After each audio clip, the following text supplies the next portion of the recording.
15h30 sur BFM TV, à la une de l'après-midi info, le gouvernement sur le pont ce dimanche pour tenter de convaincre sur sa réforme des retraites. À la veille de la présentation du texte en Conseil des ministres, Gabriel Attal, Olivier Dussopt et Olivier Véran occupent les médias. Le porte-parole du gouvernement était notamment notre invité à la mi-journée. Emmanuel Macron et Olaf Scholz tentent d'afficher l'unité franco-allemande retrouvée. La France et l'Allemagne continueront à soutenir Kiev aussi longtemps que nécessaire, affirme le chancelier allemand. Emmanuel Macron réussira-t-il à le convaincre sur la livraison de chars à l'Ukraine? On en parle dans ce journal. Au moins 10 morts et 10 blessés à la suite d'une fusillade aux États-Unis et une chasse à l'homme qui est engagée pour retrouver le tireur, toujours en fuite. Des coups de feu ont été tirés lors des célébrations du Nouvel An chinois à Monterey Park, un comté de Los Angeles à forte population en majorité asiatique. Mais tout d'abord, le gouvernement en force ce dimanche pour continuer son explication de texte sur sa réforme des retraites. Hier, selon le cabinet indépendant Occurrence, qui travaille pour un groupe de médias dont BFM TV, ce sont plus de 14 000 personnes qui avaient manifesté contre le texte à Paris, 150 000 selon les organisations de jeunesse à l'initiative de cette mobilisation. Et à la veille de la présentation du projet en Conseil des ministres, le porte-parole du gouvernement, Olivier Véran, précise que le texte a déjà été adapté après de précédentes consultations. Il a ouvert la porte à des mesures plus coercitives, je cite, afin de favoriser l'emploi des seniors. Olivier Véran, qui était l'invité de BFM Politique à la mi-journée. Nous sommes dans une logique d'expliquer notre projet. Si vous voulez, ce projet qui sera présenté demain au Conseil des ministres, c'est un projet qui a été concerté pendant des mois avec les partenaires sociaux, pendant des semaines, avec les forces politiques de la majorité et des oppositions. Ils n'ont pas été convaincus, manifestement. Et c'est un projet qui a été profondément modifié entre la copie initiale, souvenez-vous, 65 ans, et la copie qui sera présentée demain, c'est-à-dire 64 ans et plus 65, et des mesures de justice qui étaient attendues par les partenaires sociaux. Donc, ce qui montre qu'on est non seulement à l'écoute, mais qu'on est dans une écoute proactive, c'est-à-dire qu'on est capable d'enrichir, de modifier notre projet. Avant Olivier Véran, c'est Gabriel Attal qui s'est exprimé dans la presse au sujet de cette réforme. Le ministre délégué au compte public qui a notamment déclaré aux Parisiens « On n'est pas condamné à un bras de fer ». Alexis Cuvier du service politique de BFM TV est avec nous. Idem pour Olivier Dussopt également, qui s'est exprimé lui dans les colonnes du journal du dimanche. Le gouvernement très présent aujourd'hui dans les médias pour expliquer cette réforme. Est-ce que c'est une demande de l'Élysée? À l'occasion du dernier Conseil des ministres mercredi dernier, avant donc la grande manifestation de jeudi, Emmanuel Macron avait en effet demandé à ses ministres, selon des propos rapportés, de continuer, je cite, à expliquer la réforme aux Français. Il y a un savant équilibre dans toute cette communication. Impossible de nier la mobilisation très importante dans la rue jeudi. Olivier Véran l'a rappelé ce midi sur notre plateau. Et en même temps, il faut assumer la détermination à faire passer cette réforme. Et là-dessus, le nombre de manifestants n'y change pas grand-chose, a dit en substance le porte-parole du gouvernement.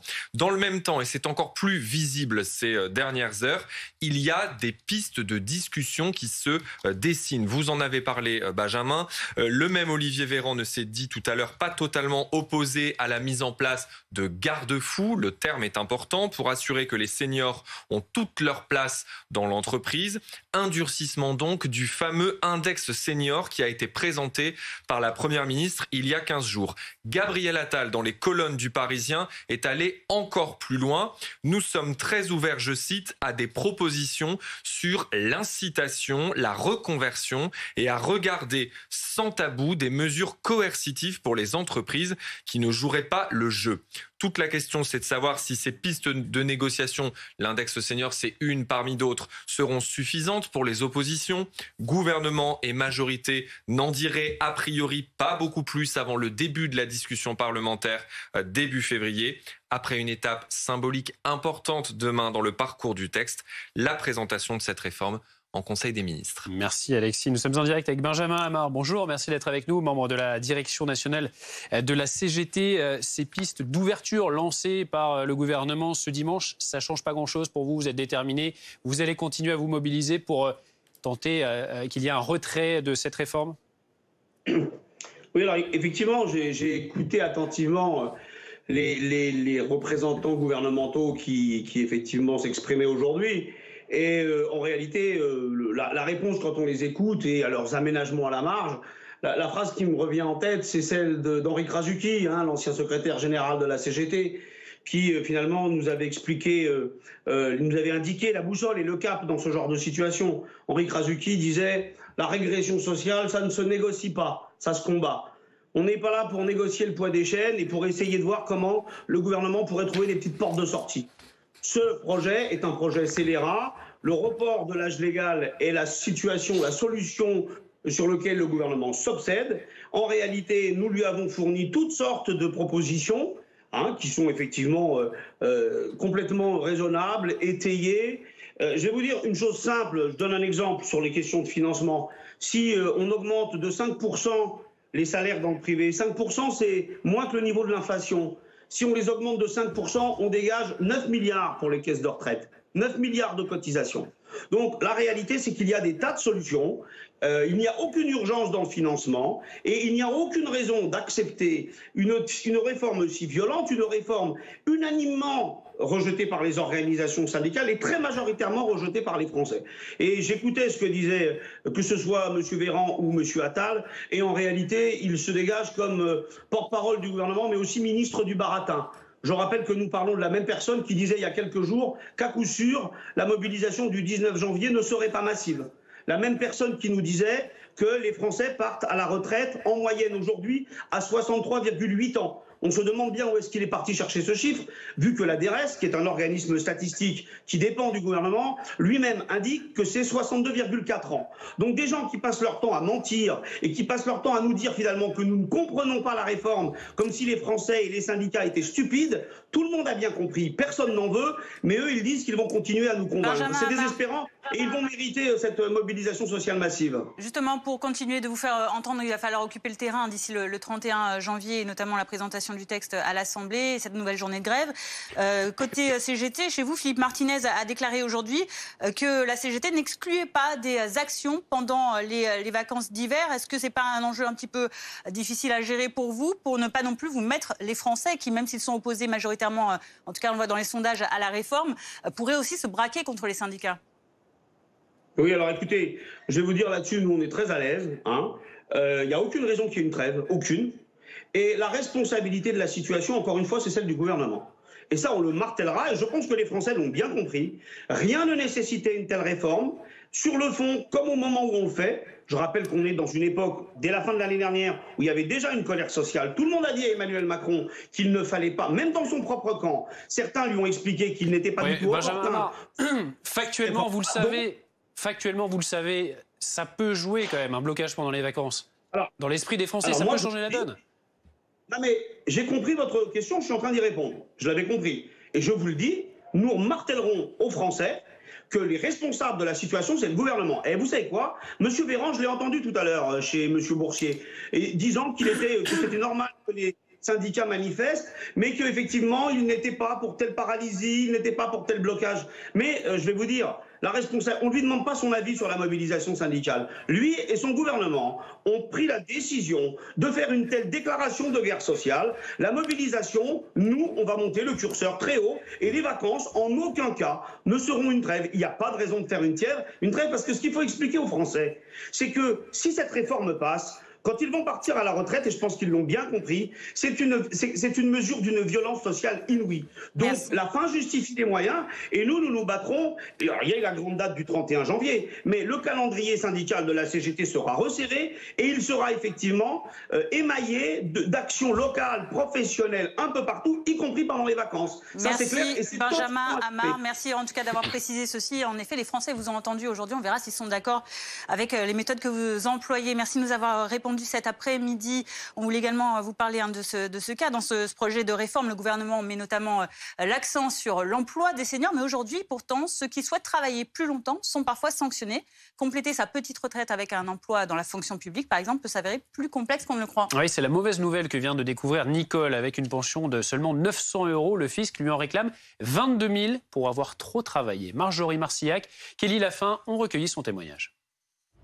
Ça, c'est le titre de perception que j'ai reçu en septembre. 17 357 €.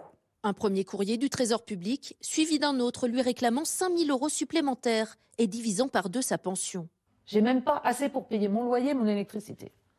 Du jour au lendemain, on peut se retrouver à la rue alors qu'on a une pension et un travail. Car depuis 2010 et après 22 ans de carrière à la Poste, Nicole bénéficie d'une pension incomplète qu'elle peut cumuler avec un travail à temps partiel. Elle trouve un emploi en boulangerie, puis dans une mairie et en avertit sa caisse de retraite. On m'a demandé, est-ce que vous allez retravailler, puisque c'était une retraite à 49%. Et j'ai dit oui, je retravaille même déjà. En déclarant mes impôts, pour moi, s'il y avait eu le moindre problème, j'aurais dû être avisée. Maintenant, il s'est passé 12 ans, 12 années, sans qu'on me dise rien. Nicole ignorait que dans le service public, elle ne pouvait pas gagner plus de 900 € bruts, car le seuil dépend de la pension.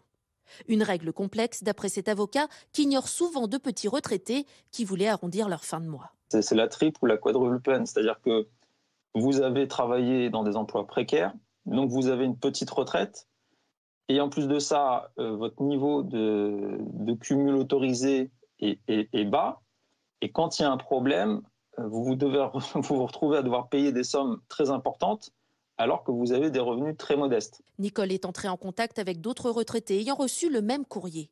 Leur objectif, mener une action commune. Toutes sont des femmes aux revenus modestes. Aux États-Unis, une chasse à l'homme est ouverte. Une fusillade a fait au moins 10 morts et 10 blessés à Monterey Park, une ville du comté de Los Angeles où la population est majoritairement d'origine asiatique. Les coups de feu ont éclaté alors que des milliers de personnes étaient rassemblées pour fêter le Nouvel An chinois et l'auteur donc est toujours en fuite. Bastien Cochet. Une soirée de fête qui a finalement tourné au drame. Aux alentours de 22h30, heure locale, un homme fait irruption dans une salle de bal de Monterey Park, une ville de la banlieue de Los Angeles à majorité asiatique. Plusieurs dizaines de personnes étaient réunies alors qu'une fête du Nouvel An lunaire s'était terminée une heure plus tôt à proximité. Certains passants ont d'abord cru à une poursuite des célébrations. J'avais mes écouteurs quand c'est arrivé, mais j'ai entendu du bruit et je me suis dit tiens, il y a un feu d'artifice. Je me souviens, elle est venue me dire tu ne m'avais pas prévenu qu'il y aurait des feux d'artifice et j'ai répondu il n'y a jamais de feux d'artifice. Je vis dans cette ville, je suis venu tous les ans à cette fête et j'ai compris que ce n'était vraiment pas ça quand j'ai vu l'hélicoptère au-dessus de nous, parce qu'il n'y en a jamais ici normalement. Selon d'autres témoins de la scène, réfugiés dans un restaurant voisin, le suspect a ouvert le feu à l'aide d'un fusil semi-automatique et transporté de nombreuses munitions. Le bilan provisoire est lourd et les autorités recherchent toujours le suspect. La police et les pompiers de Monterey Park se sont rendus sur les lieux de la fusillade et ont pris en charge les victimes. 10 d'entre elles ont été déclarées décédées et au moins 10 autres ont été transportées dans différents hôpitaux du secteur. Ces blessés sont dans des conditions variées allant d'un état stable à un état critique. Le suspect a fui les lieux et reste à l'heure actuelle introuvable. Les autorités enquêtent sur un lien avec un autre incident survenu dans la commune voisine d'Alhambra. Selon la police, il est trop tôt pour connaître les motivations du tireur, mais le motif racial est envisagé. Et le jour même où Dnipro a été frappé, on va revenir à l'actualité en Ukraine, effectivement, puisque 8 jours après la frappe de missiles qui a fait 46 morts dans un immeuble d'habitation à Dnipro, justement, une cérémonie était organisée aujourd'hui pour leur rendre hommage. Nos envoyés spéciaux Benoît Ballet et Caroline Bertolino y ont assisté. Plus de 300 personnes ont assisté à cet hommage en la mémoire des morts de Dnipro et parmi les personnes présentes ici, des familles de défunts avec des femmes qui portaient sur leur tête un voile noir en signe de deuil. L'un des prêtres qui officiait cette cérémonie a tenu à rappeler que les personnes qui sont décédées dans ce bombardement ne l'ont pas été sur un champ de bataille, avaient été déposées également devant le trou béant laissé par ce bombardement, eh bien, une icône sur laquelle figurait la Vierge Marie et l'enfant Jésus, une icône qui avait été trouvée dans les décombres, a raconté l'un des autres prêtres présents ici. Après les chants liturgiques et l'homélie, eh bien, un cortège s'est dirigé avec beaucoup de bouquets de roses, d'œillets rouges en signe d'amour et de deuil. Ces fleurs ont été déposées devant, au pied de l'arrêt de bus qui fait face à cet immeuble de Dnipro. Ce cortège qui s'est dirigé lentement vers cet abri de bus sous les notes de musique d'un violoniste qui a joué pendant plus d'une demi-heure ici à Dnipro. Le bilan est toujours d'au moins 46 morts. Plusieurs personnes sont toujours portées disparues. Et au moment où nous parlons, 22 personnes sont toujours hospitalisées à Dnipro, dont plusieurs enfants.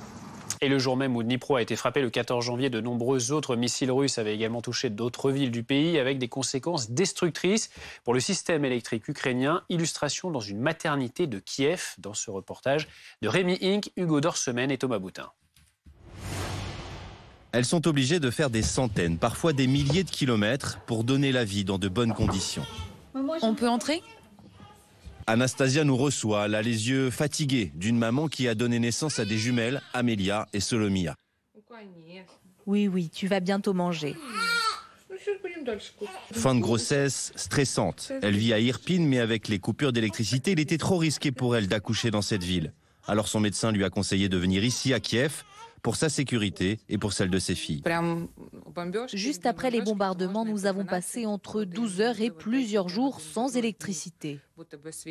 Une électricité indispensable pour donner la vie donc, mais aussi pour la maintenir. Dans cette partie de la maternité, Natalia, la chef de service, s'occupe de grands prématurés, de bébés avec des problèmes de développement qui ont besoin de soins ou de surveillance constante. Chacune de ces machines les relie à la vie, l'électricité est vitale. Certains paramètres sont très importants, le contrôle de la température, les respirateurs. Et sans électricité, tout cela est impossible. C'est vraiment très important. L'hôpital a dû s'équiper. Un générateur prend le relais lors des coupures, comme celle survenue il y a quelques jours après les derniers bombardements. Le courant a été coupé dans la maternité pendant 11 heures. Heureusement, nous avons travaillé grâce à ce générateur. On s'adapte. Moi, j'ai dû faire de la plomberie, de la cuisine, faire du ménage. Nous devons résoudre les problèmes, comprendre comment marchait ce générateur. Depuis le début de la guerre, plus de la moitié des infrastructures énergétiques ukrainiennes ont été détruites ou endommagées par les bombardements russes. Des coupures quotidiennes ont lieu dans la plupart des régions, celle de Kiev, mais aussi celle de Kharkiv, Lviv ou Zaporizhzhia. Et alors que la France et l'Allemagne ne trouvent toujours pas d'accord sur l'envoi de chars lourds demandé par l'Ukraine, eh bien Emmanuel Macron reçoit aujourd'hui à Paris Olaf Scholz. À l'occasion des 60 ans du traité de l'Élysée, les deux hommes se sont rendus à la Sorbonne dans la matinée. Puis le président français a reçu le chancelier allemand au palais de l'Élysée à l'occasion d'un conseil des ministres franco-allemands.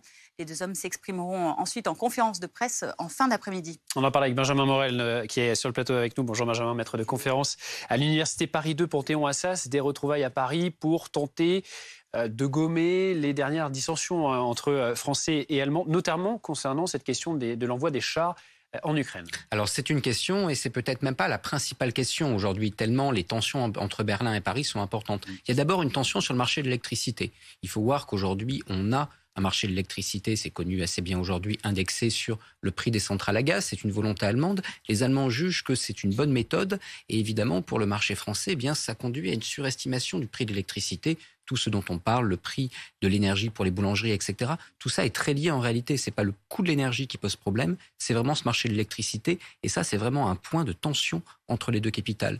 Ensuite, il y a la question de la défense, parce que ce sommet franco-allemand devait avoir lieu au mois d'octobre. Il a été reporté pour cause de fâcherie, parce que l'Allemagne est rentrée dans un programme qui a été annoncé par Olaf Scholz dans son discours de Prague, un programme de bouclier antimissile est-européen, et ce programme-là sans consulter Paris. Donc on voit aujourd'hui qu'en matière d'Europe de la défense, eh bien les tensions sont extrêmement importantes. Les programmes ont avancé depuis, notamment sur l'avion du futur, etc.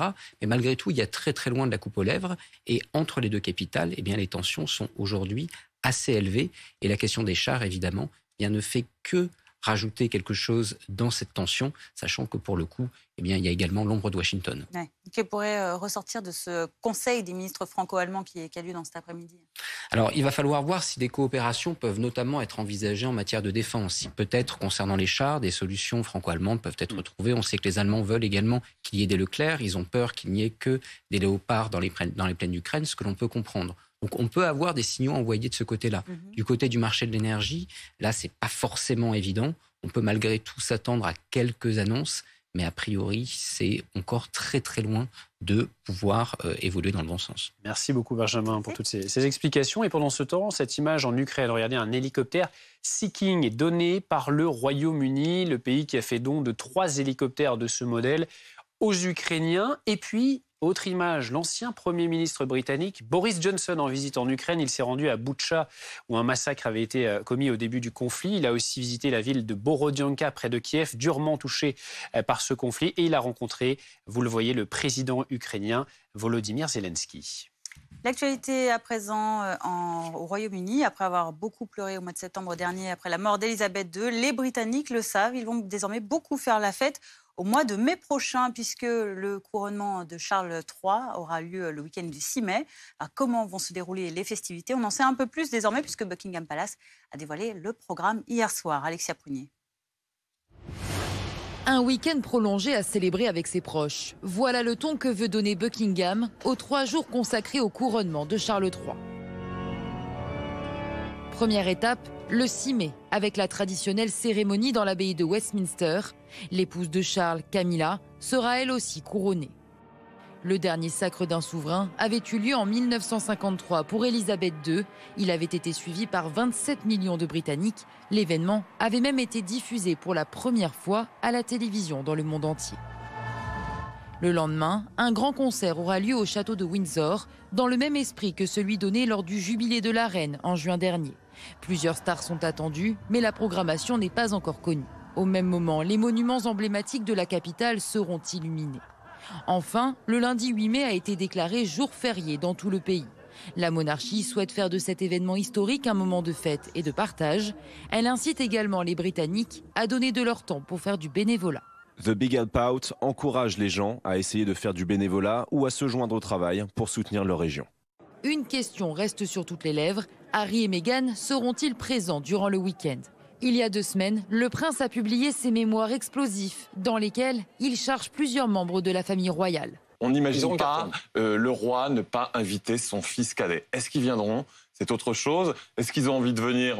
Je ne sais pas. Est-ce que les autres membres de la famille royale ont envie de les côtoyer ? Le palais n'a jamais réagi officiellement au livre de Harry. Restez avec nous sur BFM TV. Dans un instant, nous retournerons aux États-Unis après cette fusillade en Californie qui a fait au moins 10 morts et 10 blessés. C'est une chasse à l'homme qui est engagée puisque l'auteur présumé de ce massacre est en fuite. La météo avec Groupe Verlaine. Solution de centrale photovoltaïque avec option de stockage pour profiter de la lumière, même en cas de coupure. La météo avec VPN Auto, réseau spécialiste de l'occasion récente. VPN Auto, la bonne occasion en toute confiance. La météo avec la gamme NX300 de Numatic. Une batterie lithium, plusieurs machines pour des performances de nettoyage optimales.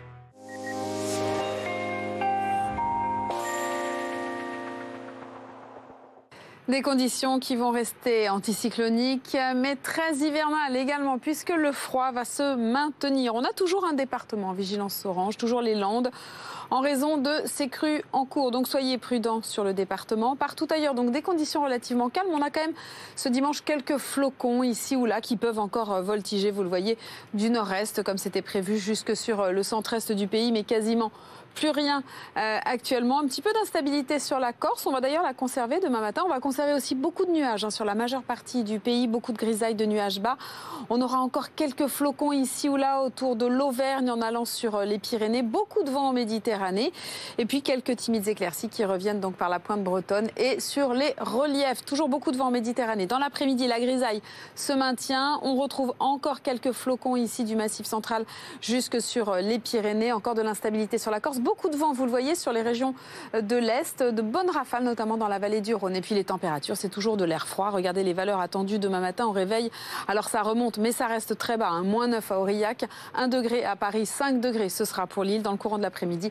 Les températures seront stationnaires et bien fraîches, bien froides pour la saison, avec 4 degrés seulement à Paris.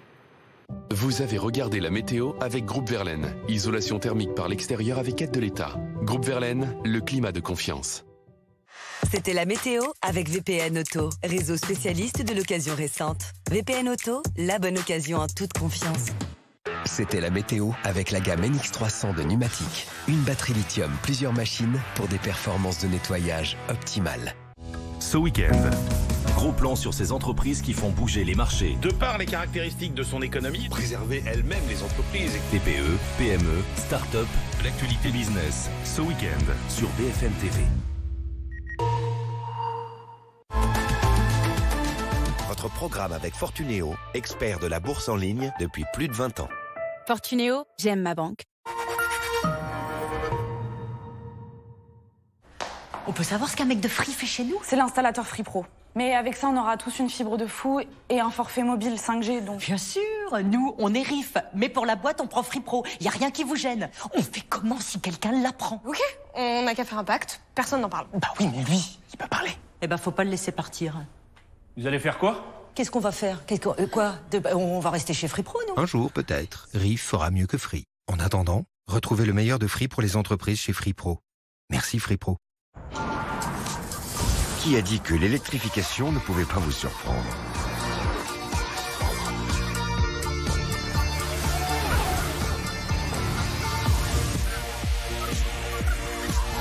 Nouveau Nissan Qashqai e-Power.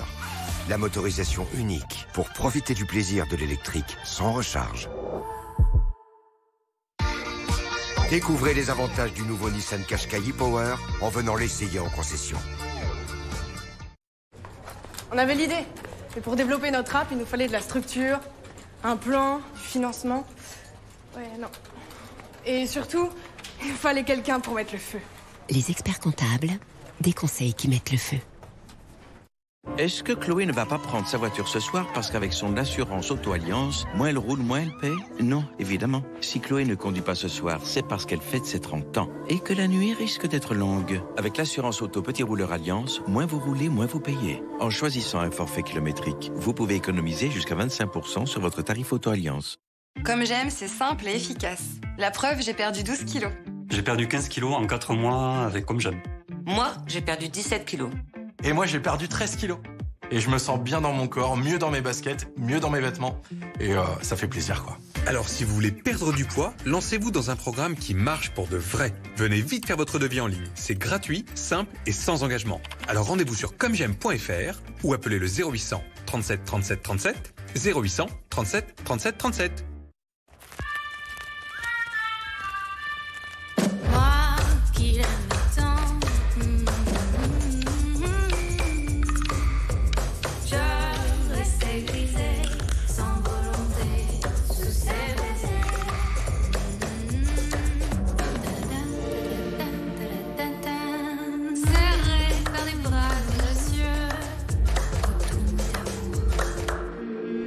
Roche-Beaubois, French Art de Vivre.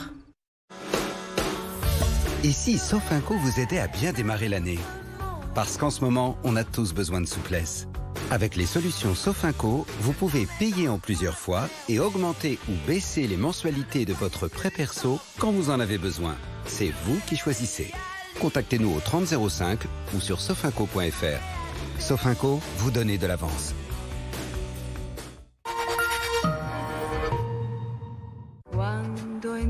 Jolie voiture.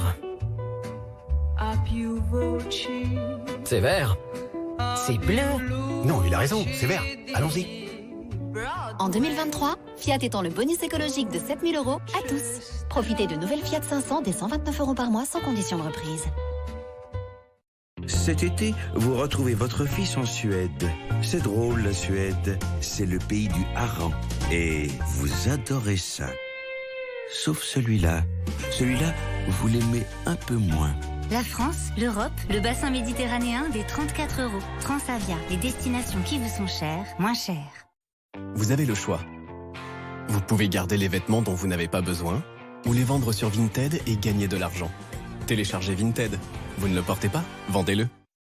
Comme déjà plus de 3 millions de Français, reprenez le pouvoir avec meilleurs taux sur vos crédits, assurances et votre épargne pour faire les meilleures économies. Reprenez le pouvoir avec meilleurs taux. Demain, Samira Ibrahim enquête sur des phénomènes inexpliqués. Replonger au cœur de ces énigmes restées sans réponse.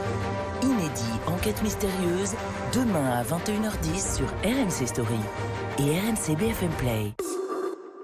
Qu'est-ce que tu crois, chérie? Qu'un génie va apparaître pour nous aider à vendre la maison? Arthurimo.com. Il a dit arthurimo.com, là. Et pourquoi arthurimo.com? Agent et expert immobilier, double compétence. Évaluez le prix de votre bien sur arthurimo.com. Allez, soyez courageuse. Soyez invincible. Soyez imperturbable. Soyez dans le métaverse ou juste sous une petite averse. Soyez comme tout le monde ou soyez comme personne. Pour chacun d'entre vous, nous déployons depuis 35 ans toute notre énergie et nos réseaux. SFR, soyez vous. Une croisière? Il paraît qu'ils nous prennent pour des planches à billets. Peut-être qu'ils n'ont jamais voyagé avec Costa. Costa, believe your eyes.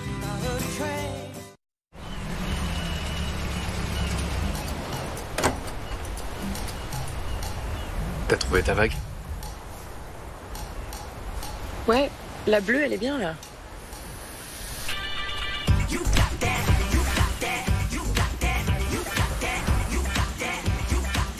En ce moment, Citroën C3 Aircross est à partir de 229 € par mois, sans apport. Avec garantie et assistance offerte pendant 4 ans. Elles sont toutes bleues là.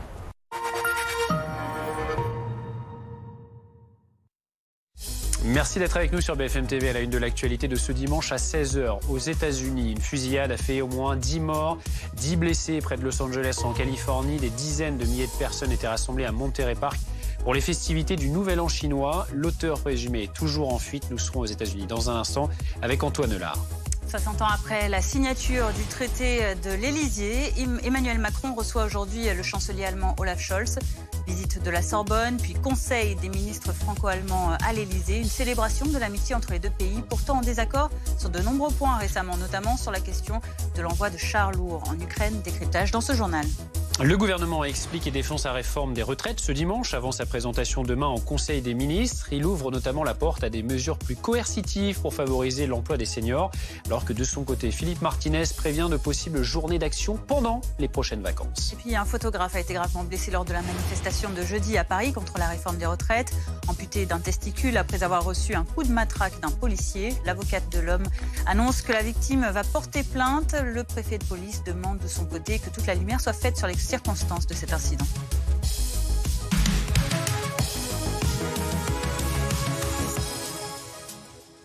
L'actualité nous emmène donc ce dimanche aux États-Unis où une fusillade a fait au moins 10 morts et plusieurs blessés. Le bilan est lourd. Des coups de feu ont éclaté dans une ville du comté de Los Angeles. Des milliers de personnes étaient rassemblées pour fêter le Nouvel An chinois dans une ville à majorité asiatique. Vous voyez ces images en direct avec un dispositif sur place de secours et policiers. Antoine Delard, vous êtes notre correspondant aux États-Unis. C'est une véritable chasse à l'homme qui est engagée, Antoine, car l'auteur est toujours en fuite. En fuite, il avait déjà quitté les lieux lorsque la police est arrivée sur place. Évidemment, il est activement recherché, mais pour le moment, les enquêteurs n'ont pas beaucoup d'informations à son sujet. Tout à l'heure, lors d'un point presse, un responsable de la police n'a pas été en mesure de fournir une description physique de l'assaillant, ce qui risque évidemment de compliquer les recherches. Alors, ce que l'on sait, c'est que hier soir, cet homme a fait irruption dans une salle de bal fréquentée par la communauté asiatique. Il y avait d'ailleurs beaucoup de monde qui était rassemblé à cet endroit pour fêter le Nouvel An chinois. Selon plusieurs témoins, l'individu était lourdement armé, équipé d'un fusil semi-automatique. Il aurait vidé plusieurs chargeurs sur les clients à l'intérieur de l'établissement, puis à l'extérieur sur le parking, avant de s'enfuir. Le bilan, vous l'avez dit, est très lourd. Je vous propose à ce sujet d'écouter les précisions d'un responsable de la police locale.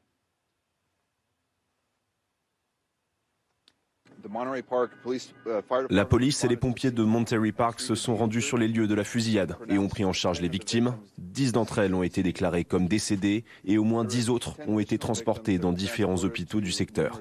Ces blessés sont dans des conditions variées, allant d'un état stable à un état critique.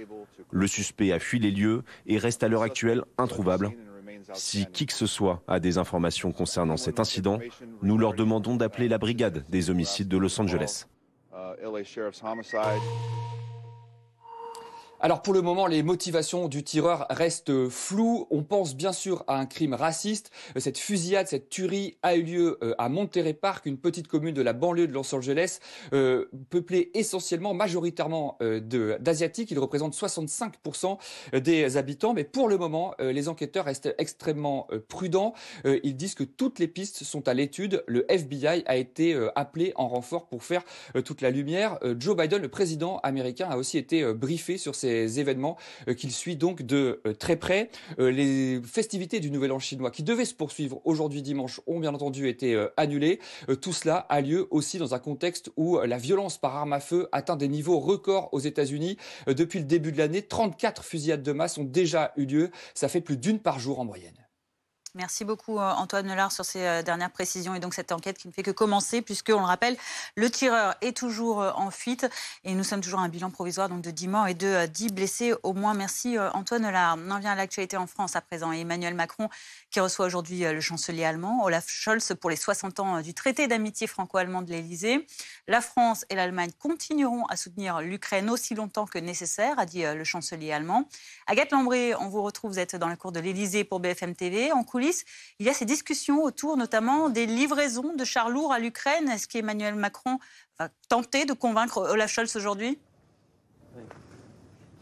Écoutez, le président n'est pas vraiment dans cet état d'esprit, du moins officiellement. Nous, on s'en mêle le moins possible, me disait un diplomate français. Diplomate qui considère que le fait que la France ait déjà annoncé l'envoi de blindés légers en Ukraine met d'une certaine façon suffisamment la pression sur l'Allemagne. L'Allemagne à qui Kiev réclame des chars de combat, ces fameux chars Léopard. L'Allemagne qui a la pression d'autres pays européens comme la Pologne. Mais la France n'est pas forcément la mieux placée pour insister auprès de Berlin, sachant que nous n'avons toujours pas envoyé nos chars Leclerc, c'est l'équivalent du char Léopard. Alors certes, nos stocks de Leclerc sont limités. Par ailleurs, l'entretien du Leclerc est très difficile et onéreux à distance, mais certains dans l'Hexagone plaide pour que Emmanuel Macron lance une initiative qu'il annonce, par exemple, l'envoi de quelques chars Leclerc, histoire de faire pression sur Berlin, histoire de pousser Olaf Scholz à faire de même. Rien n'a filtré sur ce sujet pour l'instant, mais ce qui est sûr, c'est que cette journée franco-allemande serait une belle tribune pour une annonce. Merci beaucoup Agathe Lambré, donc dans la cour de l'Elysée pour BFM TV avec Antoine Suaton. Alexis Cuvillier est avec nous du service politique de BFM TV. Alexis, Emmanuel Macron et Olaf Scholz qui affichent une unité retrouvée. Il faut réchauffer des relations qui étaient assez fraîches ces derniers temps entre les deux hommes. Période de refroidissement en effet assez marquée. Plusieurs facteurs avancés par les spécialistes de ce dossier. L'impact du conflit en Ukraine sur l'Europe, des différences d'interprétation entre Paris et Berlin sur les aspects énergétiques. L'Allemagne a une dépendance plus forte au gaz et au pétrole en provenance de Russie. Et puis, il y a eu une irritation mutuelle sur certaines initiatives prises sans concertation par Paris ou par Berlin. Un facteur plus personnel aussi peut être en jeu. Olaf Scholz est arrivé à la chancellerie en Allemagne fin 2021, succédant à Angela Merkel, avec laquelle Emmanuel Macron avait fini par construire un partenariat solide.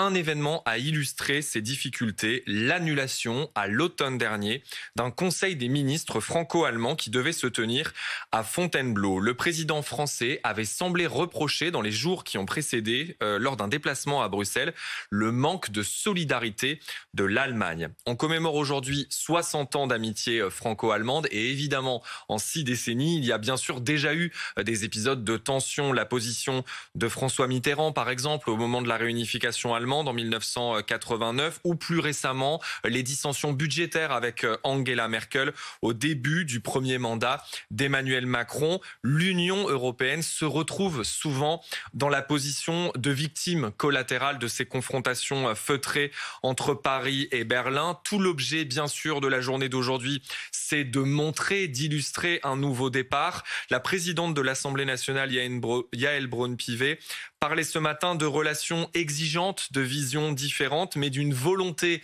d'avancer ensemble.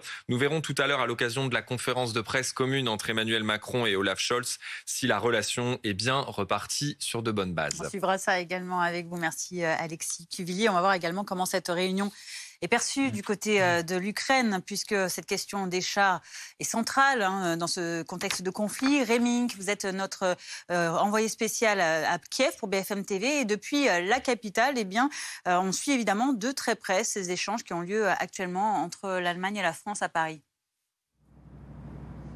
Alors, pour être tout à fait franc avec vous, je peux vous dire que cette rencontre entre Emmanuel Macron et Olaf Scholz ne passionne pas vraiment les foules. Les médias ukrainiens n'en parlent pas et pour tout vous dire, les habitants que j'ai pu croiser n'étaient tout simplement pas au courant de ces échanges franco-allemands. Les habitants me le disent, ils n'attendent rien de particulier de cette journée aujourd'hui. Il faut dire que les espoirs ont été un peu douchés depuis il y a 2 jours, depuis cette réunion à Ramstein en Allemagne et ce refus de Berlin de livrer des chars à l'Ukraine. Sur ces chars, les alliés de l'Ukraine ont eu beaucoup de mots, beaucoup de promesses, mais il n'y a rien eu à la fin, me disait un habitant. On est conscient de l'aide des alliés, on est conscient, on les remercie tous les jours, mais Finalement, ce n'est que des promesses, me disait un autre, et le temps presse. Déception donc toujours importante ici, au point de voir apparaître un nouveau verbe, tiens, Scholzé, ici à Kiev. Scholzé qui signifie en gros être rempli de bonnes intentions, avoir toutes les bonnes intentions du monde, et puis dans la minute trouver une raison pour les retarder ou pour empêcher leur réalisation.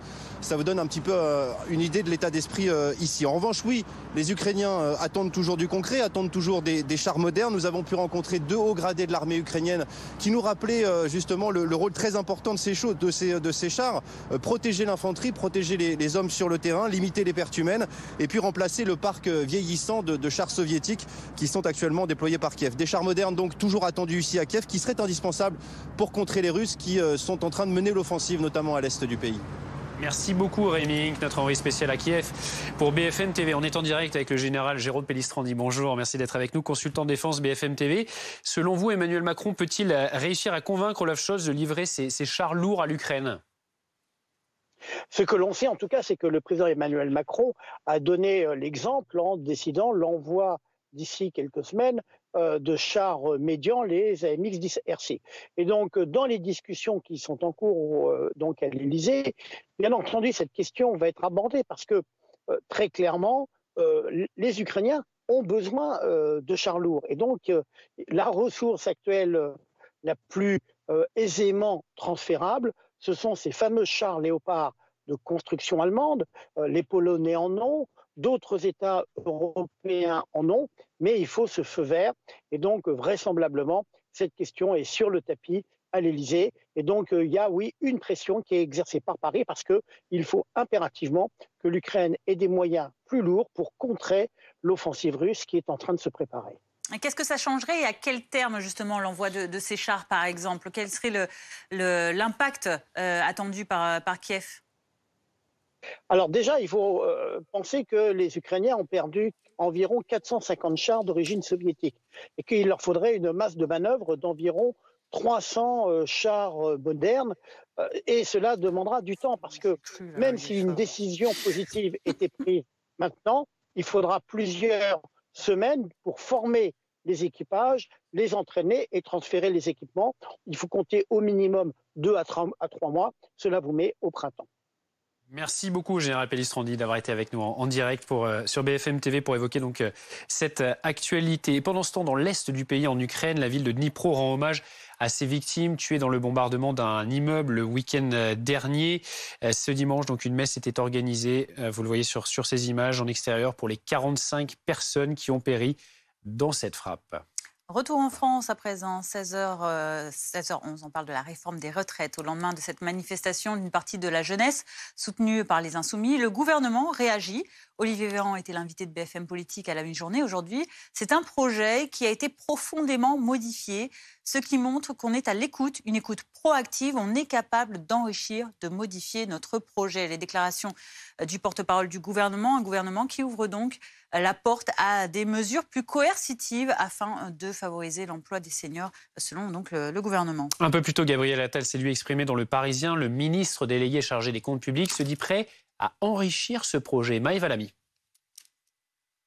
Alors que la grogne monte contre la réforme des retraites, Gabriel Attal tente de calmer le jeu. On demande un effort, il faut le reconnaître. Dans une interview, le ministre des Comptes publics n'exclut pas des modifications durant le débat parlementaire. Nous sommes ouverts aux enrichissements dès lors qu'ils garantissent l'équilibre du système en 2030. Sur l'emploi des seniors, là aussi, on est très ouvert à des propositions sur l'incitation, la reconversion. Des enrichissements concédés, mais sur l'essentiel, pas question de changer de braquet.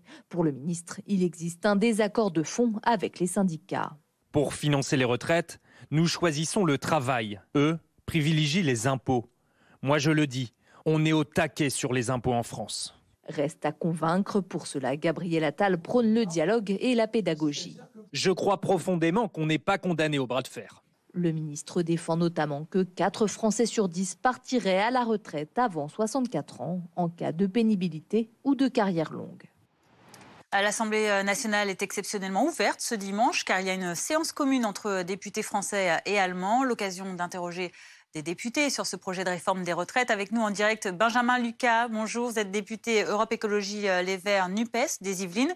Le nombre de manifestants ne change pas les choses, dit aujourd'hui Olivier Véran, pour qui cette réforme est indispensable, car soit on travaille plus longtemps, soit on augmente les impôts ou on augmente la dette. Que répondez-vous à Olivier Véran ? Je réponds que si le nombre de manifestants ne changeait rien, on ne sentirait pas un vent de panique sur le gouvernement qui aujourd'hui semble vouloir laisser tomber quelques bonbons de sa poche.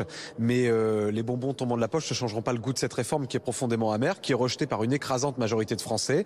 Il essaye de caricaturer ce que sont nos propositions en parlant de matraquage fiscal. La réalité, c'est qu'aujourd'hui, cette réforme, elle sert à financer le laxisme fiscal, justement, du gouvernement à l'égard des ultra-riches dans notre pays.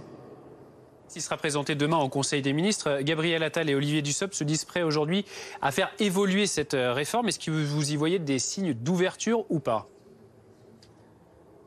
Non, je vous le redis, ils peuvent faire tomber tous les bonbons qu'ils veulent de leur poche, le goût reste le même, il est amer et nous n'en voulons pas. Le sujet, c'est la retraite à 64 ans et ça, nous sommes contre et ça, l'immense majorité des Français dans ce pays est contre. Et donc, quels que soient les à côté, si le gouvernement veut, après le retrait de sa réforme, discuter d'un certain nombre de dispositions pour l'emploi des seniors, pour augmenter les pensions, etc., évidemment, nous aurons des propositions, mais aucune discussion n'est possible sur la base d'une réforme qui prévoit l'allongement de l'âge de départ à la retraite. Aucune.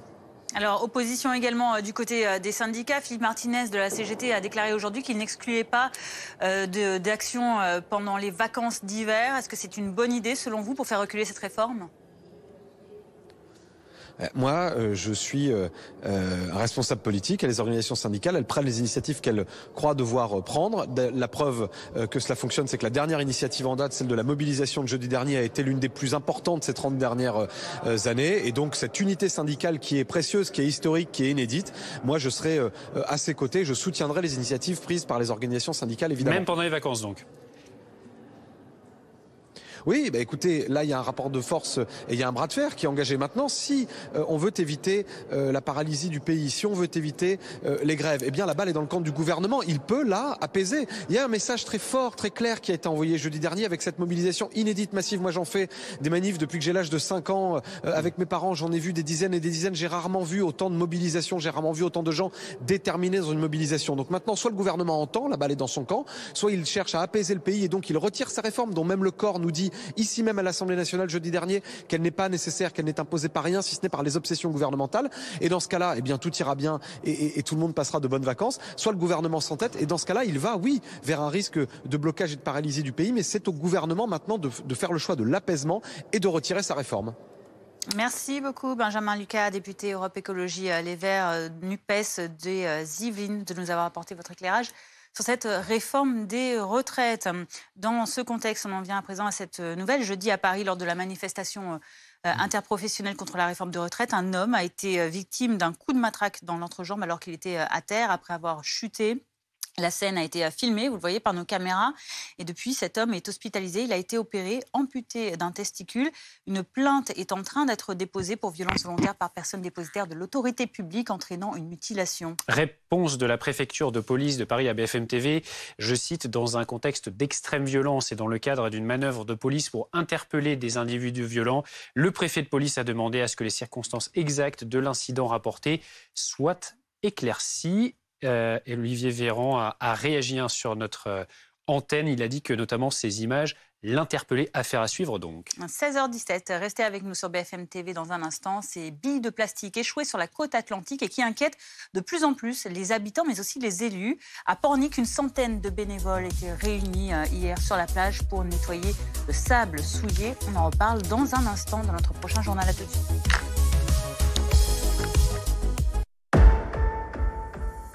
Nous allons, un peu comme toutes les familles françaises, discuter de l'actualité. Les sujets qui vous concernent, ceux qui vous ont fait réagir, chacun aura un avis. Écoutez, les jets privés, on va les laisser tranquillou bilou. C'est pas possible. Une opinion tranchée. Il va falloir de l'écologie punitive sur les plus riches. Les autres ne la partageront peut-être pas. En France, on n'a pas de pétrole, mais on a évidemment des impôts. Encore une fois, le sujet... Ah pardon, si c'est encore une fois, c'est-à-dire que ça a été dit déjà. Donc je vous arrête là. Pour partager avec vous l'info du week-end. Très heureux de vous retrouver pour un nouveau, mais alors vraiment nouveau numéro de BFM TV SD. Vendredi, samedi, dimanche. Vos fins de journée avec Jean-Baptiste Boursier, en direct sur BFM TV. Votre programme commence dans 8 secondes, soit le temps qu'il faut pour transformer votre canapé en vrai lit. Votre programme avec la maison convertible. On peut savoir ce qu'un mec de Free fait chez nous? C'est l'installateur Free Pro. Mais avec ça, on aura tous une fibre de fou et un forfait mobile 5G, donc... Bien sûr, nous, on est RIF. Mais pour la boîte, on prend Free Pro. Y a rien qui vous gêne. On fait comment si quelqu'un l'apprend? Ok, on n'a qu'à faire un pacte. Personne n'en parle. Bah oui, mais lui, il peut parler. Eh ben, faut pas le laisser partir. Vous allez faire quoi? Qu'est-ce qu'on va faire? On va rester chez Free Pro, nous? Un jour, peut-être, RIF fera mieux que Free. En attendant, retrouvez le meilleur de Free pour les entreprises chez Free Pro. Merci Free Pro. Pour vos journées, essayez le t-shirt Perco qui soulage le dos. Grâce à l'action de ses tenseurs, ce dispositif médical vous invite à vous redresser pour renforcer vos muscles. Il accompagne vos mouvements en toute discrétion. Et pour vos nuits, découvrez le matelas Perco qui soulage le dos. Conçu avec des professionnels de santé, il répartit idéalement votre poids pour soulager vos points de tension et réduit les contraintes sur votre dos. Profitez des soldes sur perco.com. Perco. Libérez votre dos. Les nuits sont toujours plus longues quand on a mal aux dents, même quand elles ont fini de pousser. Alors chez Groupama, quel que soit votre âge, nos dentistes partenaires vous soignent avec des avantages privilégiés. Groupama, la vraie vie s'assure ici. Comme j'aime vous souhaite une bonne année 2023. Et qui dit nouvelle année, dit bonne résolution. Alors si vous souhaitez perdre du poids, c'est le moment de vous lancer. Rendez-vous sur comej'aime.fr pour faire votre devis. C'est simple, gratuit et sans engagement. Avec Comme J'aime, vous allez perdre du poids de manière raisonnée, en mangeant de bons plats, parfaitement équilibrés et déjà proportionnés. En plus, tout est livré directement chez vous. Fini les courses, fini la cuisine. Vous n'avez qu'à perdre du poids. Alors appelez le 0800 37 37 37. 0800 37 37 37 ou rendez-vous sur comej'aime.fr. Faire sa place dans le vélo, c'est pas évident. Hein. Entre le personnel, le matériel là, et la concurrence, faut voir venir. Heureusement, on a trouvé quelqu'un pour envoyer du lourd. Les experts comptables, des conseils pour envoyer du lourd.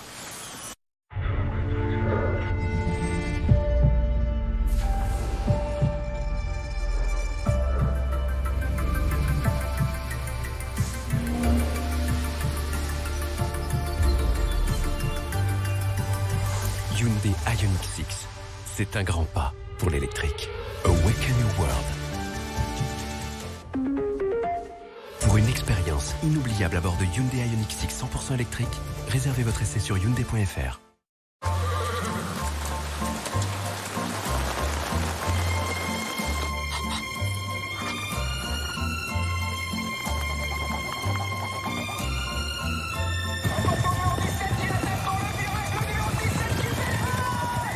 Miser sur les autres parieurs, ça peut rapporter.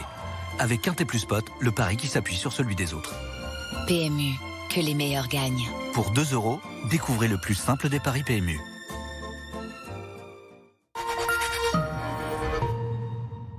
Qui peut concurrencer la MAF? En prenant nos contrats auto et habitation, on a eu 50% offert sur notre contrat habitation et celui de notre fille. Vous avez échoué. 50% offert sur les nouveaux contrats habitation de la famille. Votre devis sur maf.fr et en agence. Moi qui l'aime tant,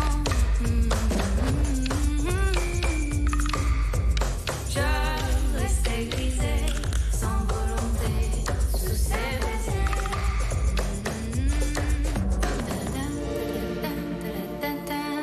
Serrée dans les bras gracieux. Roche-Beaubois, French Art de Vivre.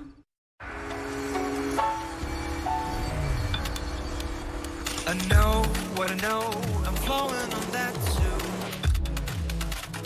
Pumping the beat through. So smile when you wake up, 'cause I like you. Laissez chaque détail vous inspirer. The colors in my soul. Kia Sportage, un modèle d'inspiration. Disponible en version hybride, hybride rechargeable, essence et diesel. Kia, movement that inspires. Vous savez pourquoi j'aime ma banque? Parce qu'elle m'accompagne partout et dans tous mes projets. Elle sait que je suis à la recherche de performance. Hop! Avec elle, de nouvelles perspectives s'ouvrent à moi. Désignez banque la moins chère 2023. Fortunéo, j'aime ma banque. Ne la laissez pas sur un cintre. Vendez sans frais sur Vinted et donnez une seconde vie à vos vêtements. Vous ne le portez pas? Vendez-le. On se sent particulièrement bien chez vous, non? Oui, j'ai fait poser une pompe à chaleur. Atlantique. Atlantique, on est bien chez vous.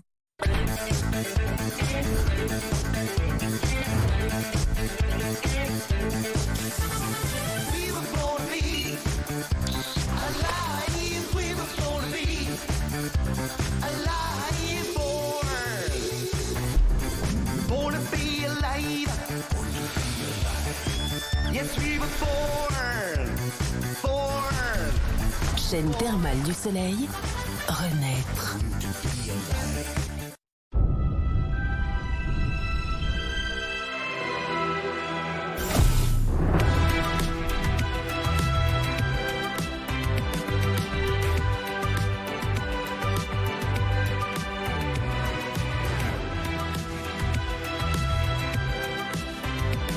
DS4 E-Tense, quand la technologie rêve de voyage. Réservez dès maintenant votre essai DS4 E-Tense 225 chevaux, hybride rechargeable.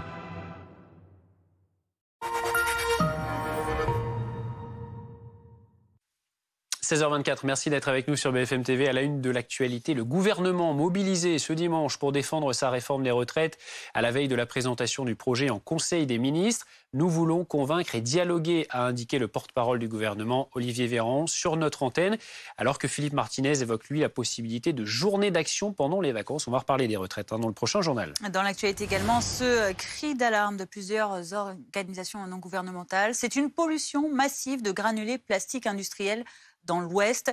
Des billes de plastique se sont échouées sur la côte atlantique. Elles inquiètent les habitants, elles inquiètent les élus également.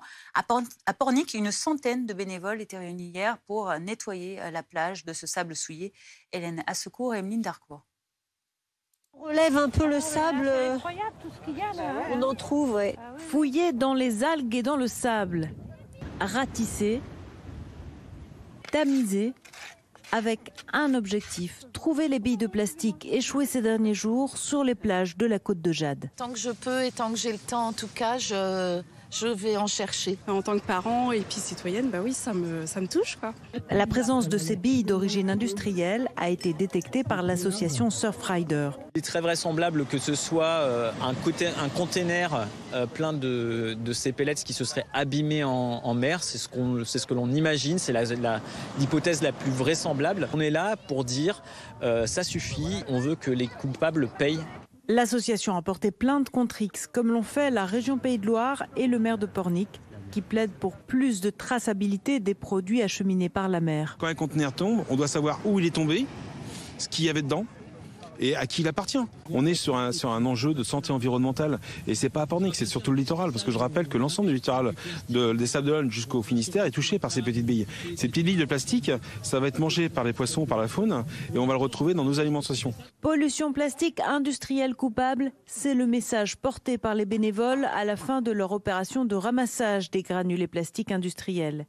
Le ministère de la Transition écologique a assuré qu'il était à leur côté. On fait un point sur la météo tout de suite. La météo avec Groupe Verlaine. Solution de centrale photovoltaïque avec option de stockage pour profiter de la lumière, même en cas de coupure. La météo avec VPN Auto, réseau spécialiste de l'occasion récente. VPN Auto, la bonne occasion en toute confiance. La météo avec la gamme NX300 de Numatic. Une batterie lithium, plusieurs machines pour des performances de nettoyage optimales.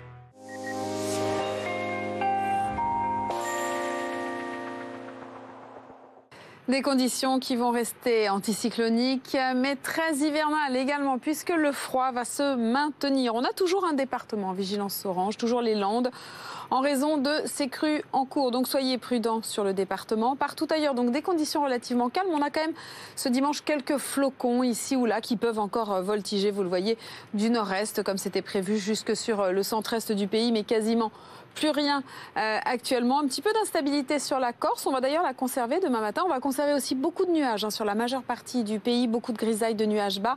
On aura encore quelques flocons ici ou là autour de l'Auvergne en allant sur les Pyrénées. Beaucoup de vent en Méditerranée. Et puis quelques timides éclaircies qui reviennent donc par la pointe bretonne et sur les reliefs. Toujours beaucoup de vent en Méditerranée. Dans l'après-midi, la grisaille se maintient. On retrouve encore quelques flocons ici du Massif central jusque sur les Pyrénées. Encore de l'instabilité sur la Corse. beaucoup de vent, vous le voyez, sur les régions de l'Est. De bonnes rafales, notamment dans la vallée du Rhône. Et puis les températures, c'est toujours de l'air froid. Regardez les valeurs attendues demain matin au réveil. Alors ça remonte, mais ça reste très bas. -9 à Aurillac, 1 degré à Paris, 5 degrés ce sera pour Lille dans le courant de l'après-midi. Les températures seront stationnaires et bien fraîches, bien froides pour la saison, avec 4 degrés seulement à Paris. Vous avez regardé la météo avec Groupe Verlaine. Isolation thermique par l'extérieur avec aide de l'État. Groupe Verlaine, le climat de confiance. C'était la météo avec VPN Auto, réseau spécialiste de l'occasion récente. VPN Auto, la bonne occasion en toute confiance.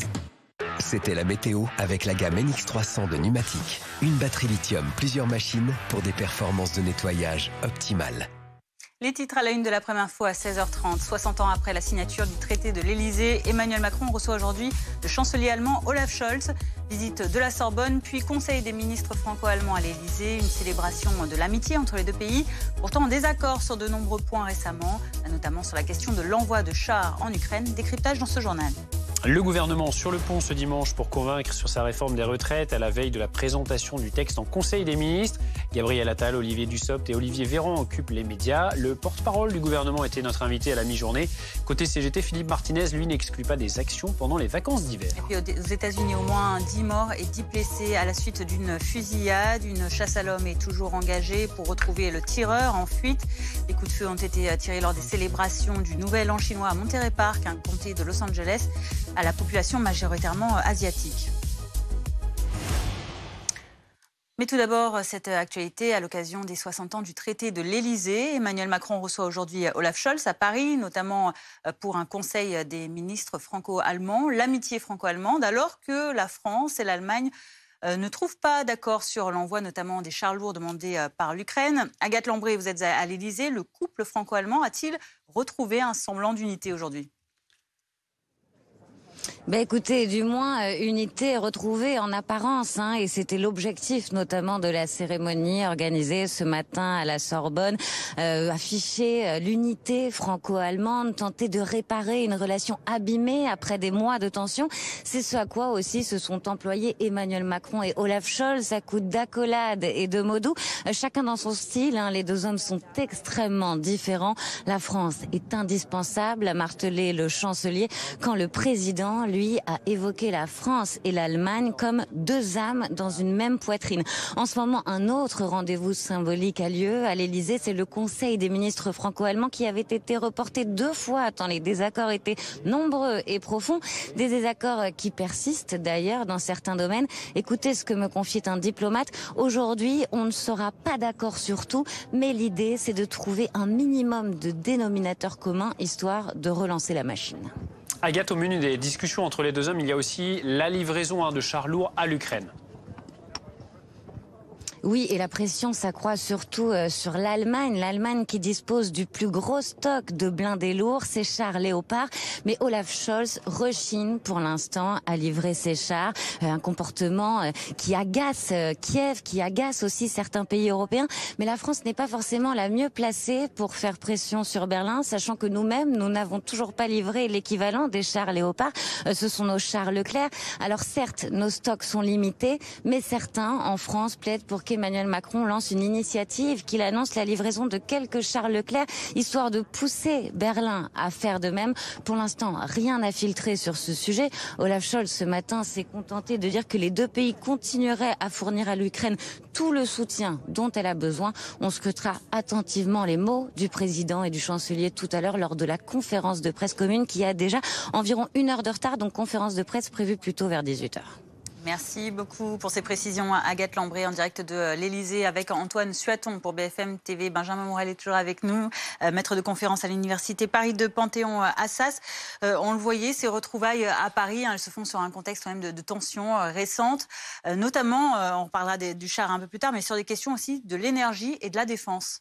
Oui, bien sûr, c'est-à-dire que notamment sur la question de l'énergie, il faut voir que le marché actuel de l'énergie est assez dysfonctionnel. Il est basé sur les centrales à gaz, ce à quoi tiennent les Allemands, considèrent considérant que malgré ce qui se passe actuellement, c'est encore fonctionnel. La France, évidemment, voudrait faire bouger les choses, mais on a besoin de l'accord de l'Allemagne. Sur le marché de la défense, sur les questions de la défense européenne, l'Allemagne a été dans une position, on va dire, de distance vis-à-vis de la France. On se souvient du système Sky Shield qui a été notamment mis en place par Berlin. Exactement, sans consulter Paris. Par ailleurs, on a affaire à deux leaders qui aujourd'hui sont des leaders en difficulté. Il faut voir qu'Emmanuel Macron n'a pas de majorité absolue à l'Assemblée nationale, ça on le sait en France, mais que Olaf Scholz est également fragilisé. Sa coalition est une coalition relativement fragile entre évidemment le SPD, mais également les libéraux et les Grünen, les Verts, qui ne sont pas d'accord sur tout et qui sont même en désaccord sur beaucoup de choses. Et le chancelier lui-même a un leadership assez faible. Il est à peu près dans les enquêtes aujourd'hui à 25% d'opinion favorable, ce qui n'aide pas à emporter un pays comme l'Allemagne en pleine crise. Il y a aussi, on le disait, Benjamin, cette question des chars. Est-ce qu'Emmanuel Macron peut convaincre Olaf Scholz d'envoyer, de livrer des chars lourds à l'Ukraine? C'est assez peu évident aujourd'hui parce que, grosso modo, de quoi ont peur les Allemands? Les Allemands ont peur notamment que vous ayez des chars Léopard, majoritairement des chars Léopard, dans les plaines ukrainiennes. Ça renvoie évidemment à un trauma allemand qui est la Seconde Guerre mondiale. Ça renvoie également à la responsabilité de l'Allemagne dans une forme d'escalade du conflit à l'Est qu'elle ne veut pas assumer seule. Et donc, il faudrait des chars qui viennent d'ailleurs.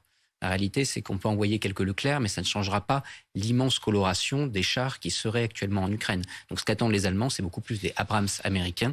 Et là, les clés sont à Washington, pas à Paris. Alors on le sait, il y a une réunion, un conseil des ministres franco-allemands qui a lieu cet après-midi à l'Élysée. Qu'est-ce qu'on peut attendre? Quelles conclusions attendre de cette rencontre, notamment peut-être en termes de coopération? Alors, il va probablement y avoir des annonces. On peut peut-être s'attendre à des annonces, notamment sur la défense européenne. On sait que quelques programmes étaient gelés, fragilisés ces derniers temps. On peut éventuellement lancer quelques petites choses. Qui plus est, le traité d'Aix-la-Chapelle a ouvert un certain nombre de voies de coopération avec la coopération gouvernementale, mais également parlementaire. En revanche, sur les gros dossiers qui sont aujourd'hui les chars, je dirais la défense européenne de manière structurelle, et enfin, surtout, le marché de l'énergie, qui est vraiment aujourd'hui le point problématique. On voit mal a priori, mais peut-être sera-t-on surpris comment des choses essentielles pourraient avancer. Merci beaucoup Benjamin Morel, maître de conférence à l'Université Paris 2, Panthéon. Assas, l'Ukraine, justement, on en parlait il y a quelques instants. 8 jours après la frappe de missile qui a fait 46 morts dans un immeuble d'habitation à Dnipro, une cérémonie était organisée aujourd'hui pour leur rendre hommage. Nos envoyés spéciaux Benoît Ballet et Caroline Bertolino y ont assisté. Plus de 300 personnes ont assisté à cet hommage en la mémoire des morts de Dnipro et parmi les personnes présentes ici, des familles de défunts avec des femmes qui portaient sur leur tête un voile noir en signe de deuil.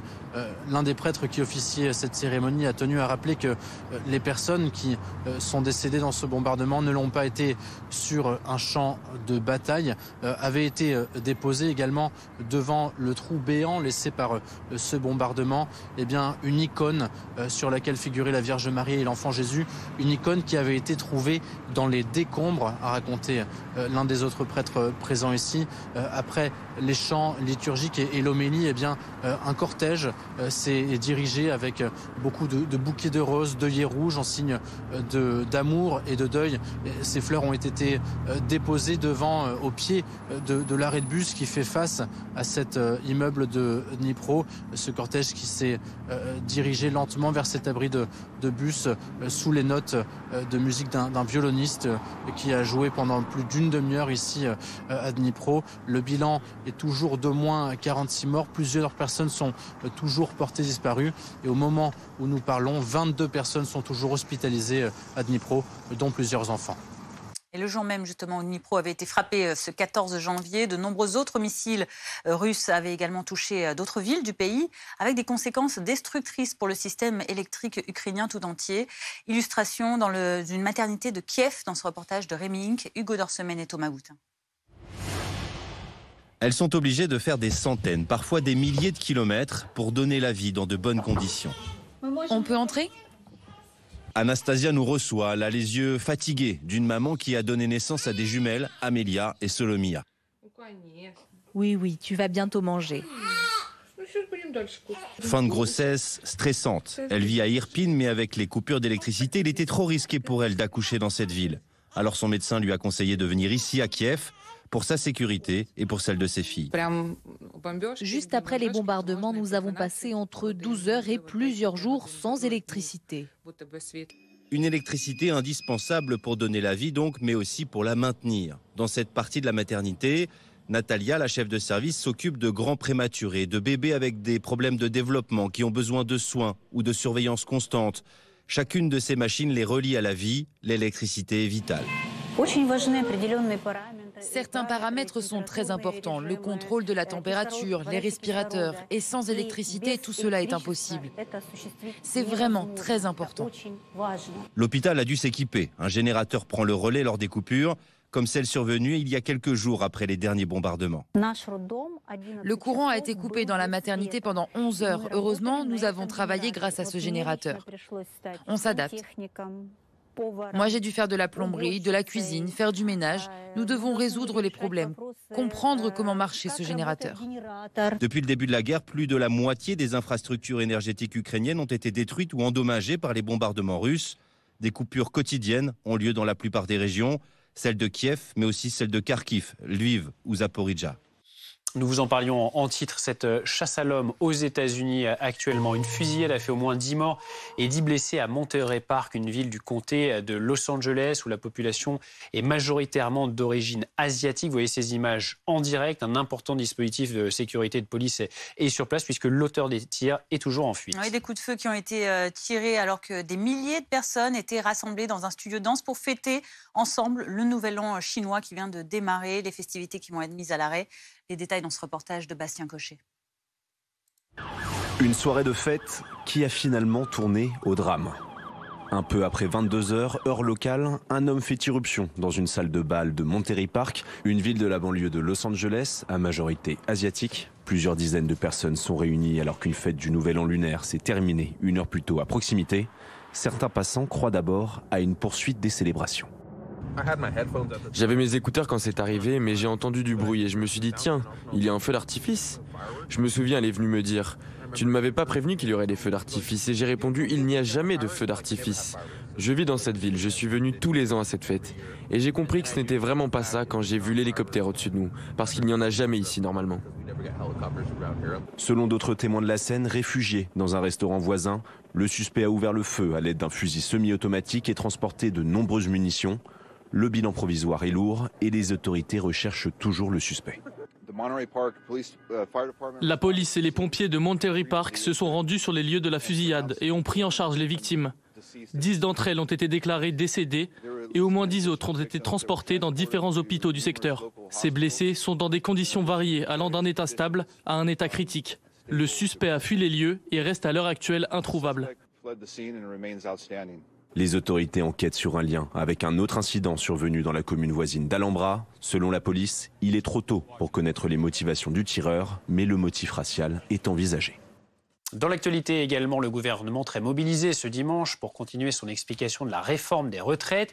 Hier, selon le cabinet indépendant en l'occurrence, qui travaille pour un groupe de médias dont BFM TV, plus de 14 000 personnes ont manifesté contre le texte à Paris, 150 000 selon les organisations de jeunesse à l'initiative de la mobilisation. Et à la veille de la présentation du projet en Conseil des ministres, eh bien, le porte-parole du gouvernement précise que le texte a déjà été adapté après de précédentes consultations. Et il a ouvert également la porte à des mesures plus coercitives afin de favoriser l'emploi des seniors. Olivier Véran était l'invité de BFM Politique à la mi-journée. Nous sommes dans une logique d'expliquer notre projet. Si vous voulez, ce projet qui sera présenté demain au Conseil des ministres, c'est un projet qui a été concerté pendant des mois avec les partenaires sociaux, pendant des semaines, avec les forces politiques de la majorité et des oppositions. Ils n'ont pas été convaincus, manifestement. Et c'est un projet qui a été profondément modifié entre la copie initiale, souvenez-vous, 65 ans, et la copie qui sera présentée demain, c'est-à-dire 64 ans et plus 65, et des mesures de justice qui étaient attendues par les partenaires sociaux. Donc, ce qui montre qu'on est non seulement à l'écoute, mais qu'on est dans une écoute proactive, c'est-à-dire qu'on est capable d'enrichir, de modifier notre projet. Avant Olivier Véran, c'est Gabriel Attal qui s'est exprimé dans la presse au sujet de cette réforme. Le ministre délégué au compte public qui a notamment déclaré aux Parisiens « On n'est pas condamné au bras de fer ». Alexis Cuvillier, même tonalité chez Olivier Dussopt, le ministre du Travail dans les colonnes du JDD. Le gouvernement qui est très présent aujourd'hui dans les médias, c'est une consigne de l'Élysée ? À l'occasion du Conseil des ministres la semaine dernière, mercredi, avant la grande journée de mobilisation jeudi, Emmanuel Macron avait en effet demandé à ses ministres, selon des propos rapportés, de la pédagogie, de continuer, je cite, à expliquer la réforme aux Français. Il y a un savant équilibre dans cette communication ces derniers jours. Il est impossible pour les ministres de nier La mobilisation très importante, réussie des syndicats dans la rue jeudi. Olivier Véran l'a rappelé d'ailleurs ce midi. Et en même temps, il faut continuer d'assumer cette détermination à faire passer la réforme. Le nombre de manifestants n'y change pas grand-chose, a dit le porte-parole du gouvernement, ce qui n'est pas une formule très heureuse du côté pour évidemment les oppositions.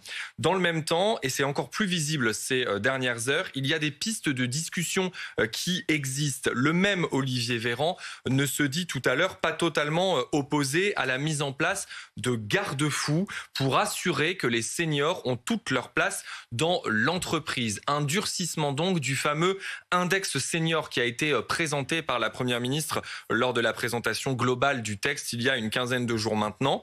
Gabriel Attal, dans les colonnes du Parisien, semble aller encore plus loin. Nous sommes très ouverts à des propositions sur l'incitation, la reconversion et à regarder sans tabou des mesures coercitives pour les entreprises qui ne joueraient pas le jeu.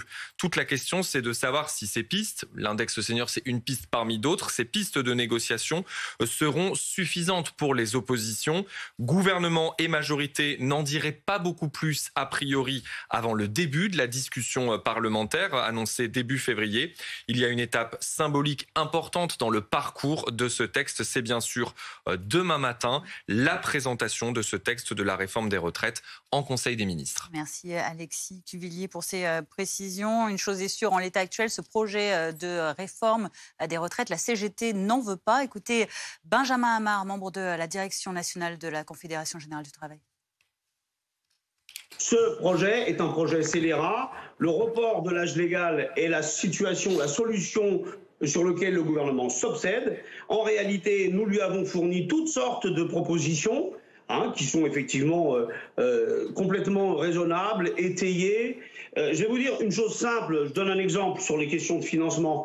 Si on augmente de 5% les salaires dans le privé, 5% c'est moins que le niveau de l'inflation. Si on les augmente de 5%, on dégage 9 milliards pour les caisses de retraite. 9 milliards de cotisations. Donc la réalité, c'est qu'il y a des tas de solutions. Il n'y a aucune urgence dans le financement et il n'y a aucune raison d'accepter une réforme aussi violente, une réforme unanimement rejetée par les organisations syndicales et très majoritairement rejetée par les Français. Et j'écoutais ce que disait que ce soit M. Véran ou M. Attal, et en réalité, il se dégage comme porte-parole du gouvernement, mais aussi ministre du baratin. Je rappelle que nous parlons de la même personne qui disait il y a quelques jours qu'à coup sûr, la mobilisation du 19 janvier ne serait pas massive. Jeudi, à Paris, lors de la manifestation interprofessionnelle contre la réforme des retraites, un homme a été victime d'un coup de matraque dans l'entrejambe alors qu'il était à terre après avoir chuté. La scène a été filmée par nos caméras. Depuis, cet homme est hospitalisé et a été opéré, amputé d'un testicule. Une plainte a été déposée contre la police. La préfecture de police a répondu à BFM TV que dans un contexte d'extrême violence et dans le cadre d'une manœuvre de police pour interpeller des individus violents, le préfet de police demandait à ce que les circonstances exactes de l'incident rapporté soient éclaircies. Comment nos voisins gèrent-ils les retraites ? Il y a un pays champion en matière de travail des seniors, c'est le Danemark. L'âge de la retraite a été repoussé à 67 ans et devrait même atteindre 70 ans en 2040. Tout est fait pour pousser les plus de 50 ans à travailler à Copenhague. Reportage de Clémence Dibou et Sonia Reynaud. Le geste n'a plus aucun secret pour elle. Plus de 50 ans qu'elle coiffe, broche et coupe les cheveux. À 72 ans, Gun-Britt travaille toujours du mardi au samedi et sans rechigner sur les horaires. Ah oui, j'adore mon travail et pour l'instant ça va. J'arrive vers 11h et je pars vers 20h tous les soirs. La coiffeuse est même citée en modèle dans la presse féminine. Travailler plus longtemps, le leitmotiv du gouvernement danois.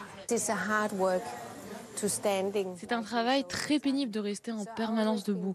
Je dois faire du sport pour rester en forme. Et je dis aux jeunes de bien faire attention et de faire beaucoup d'exercices pour rester en forme longtemps.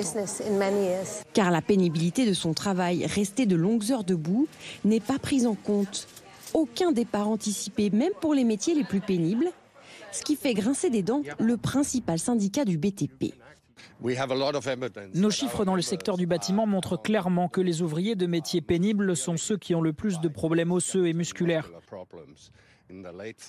À 40 ans, certains ont des problèmes de santé parce que leurs genoux ou leurs épaules sont trop sollicités. L'âge de la retraite est fixé à 67 ans aujourd'hui au Danemark, mais il devrait évoluer 69 ans en 2035 et même 70 ans en 2040. Et pour garder les seniors sur le marché du travail, une vingtaine d'agences Pôle emploi leur sont entièrement dédiées. Certains employeurs sont sceptiques, mais il est désormais interdit de demander l'âge d'un candidat sur un CV. Et quand les entreprises les rencontrent, elles se disent finalement qu'ils ne sont pas si vieux que ça. Résultat, 72% des seniors sont encore en activité. C'est 15 points de plus qu'en France, le taux le plus élevé d'Europe. L'actualité au Pérou à présent avec le site touristique du Machu Picchu qui est fermé pour préserver la sécurité des visiteurs. De violentes manifestations demandant notamment la démission de la présidente ont fait près d'une cinquantaine de morts depuis le mois dernier. Alexia Prunier. Le message est très clair. Ces touristes et ces habitants doivent évacuer le village de Machu Picchu dans la journée. Plus de 400 personnes au total. Une annonce qui suscite immédiatement la colère des résidents. Et nous, qu'est-ce qu'on est censé faire? On habite ici. En revanche, pour ces visiteurs, il n'y a pas une minute à perdre. Chacun retourne à l'hôtel pour récupérer ses affaires. Valise en main, tous se dirigent vers la gare, où une longue file d'attente se dessine au fil des minutes. On nous a dit qu'aujourd'hui à 13h, il y aura une évacuation en train. Alors bon, on attend de voir. Comme Maria, de nombreux touristes sont venus visiter le Machu Picchu. Pour y accéder, seules les voies ferrées depuis Cusco mènent ici à ce village, porte de la célèbre cité Inca. Mais il y a quelques jours, les rails ont été endommagés par des protestataires. Tout s'est arrêté d'un seul coup. Ils ont dit que nous ne pourrions pas repartir jusqu'à nouvel ordre. Donc nous étions complètement bloqués ici. Après de longues journées d'attente, tous vont enfin pouvoir repartir. Le site historique a lui été fermé au public par les autorités pour des raisons de sécurité. Car depuis près de 2 mois, le pays est le théâtre de protestations violentes. Les manifestants réclament la démission de leur présidente. Des manifestations qui ont entraîné la mort de plus d'une quarantaine de personnes depuis le 7 décembre dernier. C'est la fin de l'après-midi info. Merci beaucoup de nous avoir suivis. Dans un instant, c'est BFM Story Weekend présenté par Ronald Guintrange. Très bonne fin de journée à tous sur BFM TV. Au revoir et bon dimanche.